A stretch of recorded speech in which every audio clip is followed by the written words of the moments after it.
I think we're very, very proud to announce that today we launch Diwani Mastani,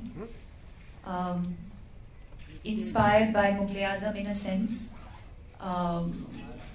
We've tried to recreate the Aina Mahal, and but it's also Sanjay Leela Bhansali's contemporary take or contemporary version of a song where Mastani is completely besotted and madly in love with Baji Rao, and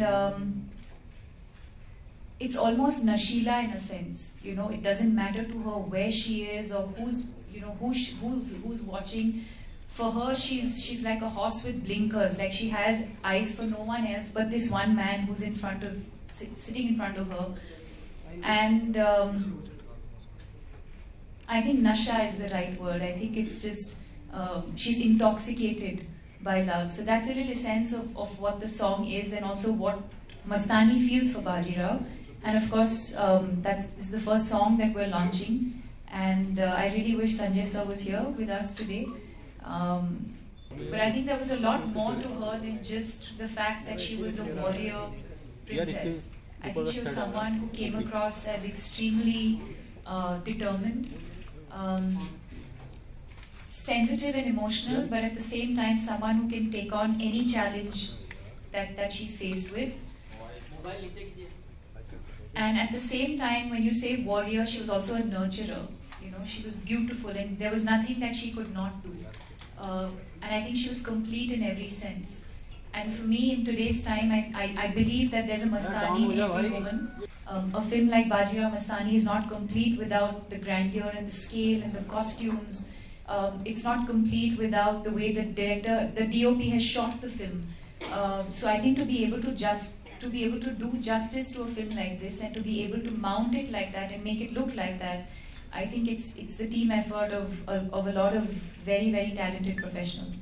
I think in terms of just the sheer scale, so as it is you're dealing with a massive film itself. I think the film itself, from the time we announced Baji Rao Mastani, the thoughts, the words that come to your mind are large and grand and, you know, and then within the film itself, this is probably the grandest thing that we've done, the song.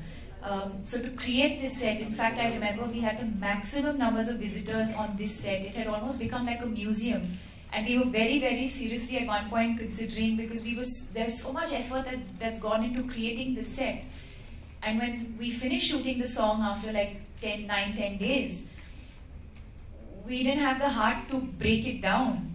And we seriously at one point considered, you know, why don't we just sort of, you know, do some sort of deal and maybe make it a museum, because it is in the heart of Film City, where, which is the heart of cinema and movies. And it was a thought that, you know, maybe we can just have it like a museum. People can come in and just see what, you know, how amazing it is and what goes into making movies and just one song. Technically, it's 3 or 4 minutes of a film, but the amount of effort that goes into it.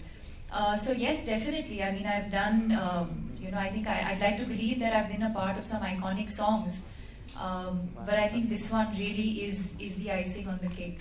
The one image that everyone probably has access to, I don't know, but what we had access to as part of the research that we were doing in the film, there's only one image of Mastani, and that is of her with, which is very, very similar to the one image that has gone out today, which is also the end of the song, with just the close-up of that one turban and the matha, you know, so that's probably the closest reference we have. It was very challenging to create that turban and make it look very beautiful, because we have really no reference. So it was all out of the creative, you know, like my team over there. बहुत कम लिखा गया है इनके बारे में और इस story के बारे में, and I think that's why we chose to tell the story of Baji Rao Mastani through this film, because I think their story is very, very inspiring. It's inspirational to a lot of people, but I think at the same time, I don't think today's youth has enough knowledge about their journey and their experience. I personally believe it's very boring. I really don't believe that I have any sort of personal sense of style. And I think that's why I'm so dependent on professionals like Anju who do a fantastic job. I think I've been very fortunate to have to be in the business where you have access to such amazing people, and I think that's one of the things. I think the other thing is that you're constantly dressing up for the red carpet or for a film or in character or for an event or for an advertisement or something or the other. You're constantly being styled all the time. You know, that I think that when I do end up, you know, going to my own wardrobe, I realize I have like jeans and t-shirts, and I don't really put much effort into my own sort of dressing up on a daily basis. I'm also someone who likes to feel very, very comfortable when I dress up. So I'm most often in very loose clothes. And my latest thing now is to just be in gym wear all the time. I think active wear, I think is just the easiest. So when I'm not shooting, active wear, because I can just go to the gym or go for a run whenever I feel like, and you're comfortable and you can, you know, last the whole day in it. Yeah, it's definitely been the toughest film of my career so far. Whether it's physically, mentally, or emotionally, it's been extremely draining.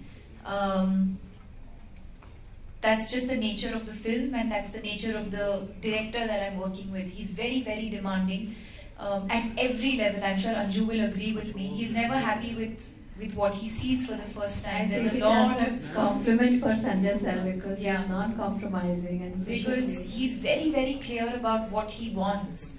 And I think in the process, he pushes you to discover something within yourself and about yourself that you probably didn't even know, you know. But in that process of being a hard taskmaster, you learn so much about yourself and you explore places and zones that you didn't know you were capable of yourself. So yes, it's definitely been the most difficult experience of my life, but when you see the end result, you really feel like it's all worth it. I think it's definitely exciting. I mean, I'm going to speak personally for myself and say that it's a very, very exciting, it's been a very exciting year for me, because like you said, you have a Piku, which is, you know, you're playing a very, very simple, relatable, today's kind of girl who lives in Delhi, but, you know, born and brought up in Calcutta, Bengali girl. And then you have a film like this, which is completely contrast to, in every sense, not just the styling, but the attitude and the character itself. So very, very challenging, very, very exciting. And specifically to your question, I think the energy of the film will sort of unfold as you start seeing more of the film. Getting into character or feeling the character comes from the clothes that you wear. So the minute you go on to set, like I said, for example, I go in gym clothes in the morning, but the minute my hair is done and my makeup is done and the costumes come on, you're already half the part. Yes, you know, and so automatically your body language changes, the way you carry yourself changes. So that's what I mean by when I say that half the challenge is sort of taken care of when you look the part. Something like a nose ring had to be, even when I went for my dance rehearsals, I always carried that nose ring with me, because we might come up with this amazing step, but if I'm wearing that nose ring, you know, it may not do justice to the way it looks. Or a step might look lovely in my track pants, but the minute you wear an outfit like this, that step may not complement the outfit. So it's all sort of, everyone has to work in sync. There were times when Remo sir would choreograph a step, and then I come to set and I'm fully ready and I'm performing it, and sir's like, you know, when you were rehearsing it, it looked different, but now it's looking different, and then you realize that it looked different on me when I was rehearsing, but when I'm in costume, it looks completely different. And then on the spot, we're like, okay, thinking of changing things. So that's why it's such a collaborative process, because it's not like, oh, this is it and then this is it. Sometimes you work towards something. Even costumes, for example. The earlier film that I did with Sanjay sir, we shot 3 days of a song, and he realized that the color of the outfit was not working. Anju was doing the costumes on that as well. And, you know, he could have just said, you know, we could have carried on with it, but he's such a perfectionist that the 3 days that we shot, he cancelled all of that. Overnight, she had to remake a costume in a completely different color, and we had to reshoot everything that we had shot. Is the end result worth it? Of course it is. But I mean, this is all that goes into making a movie.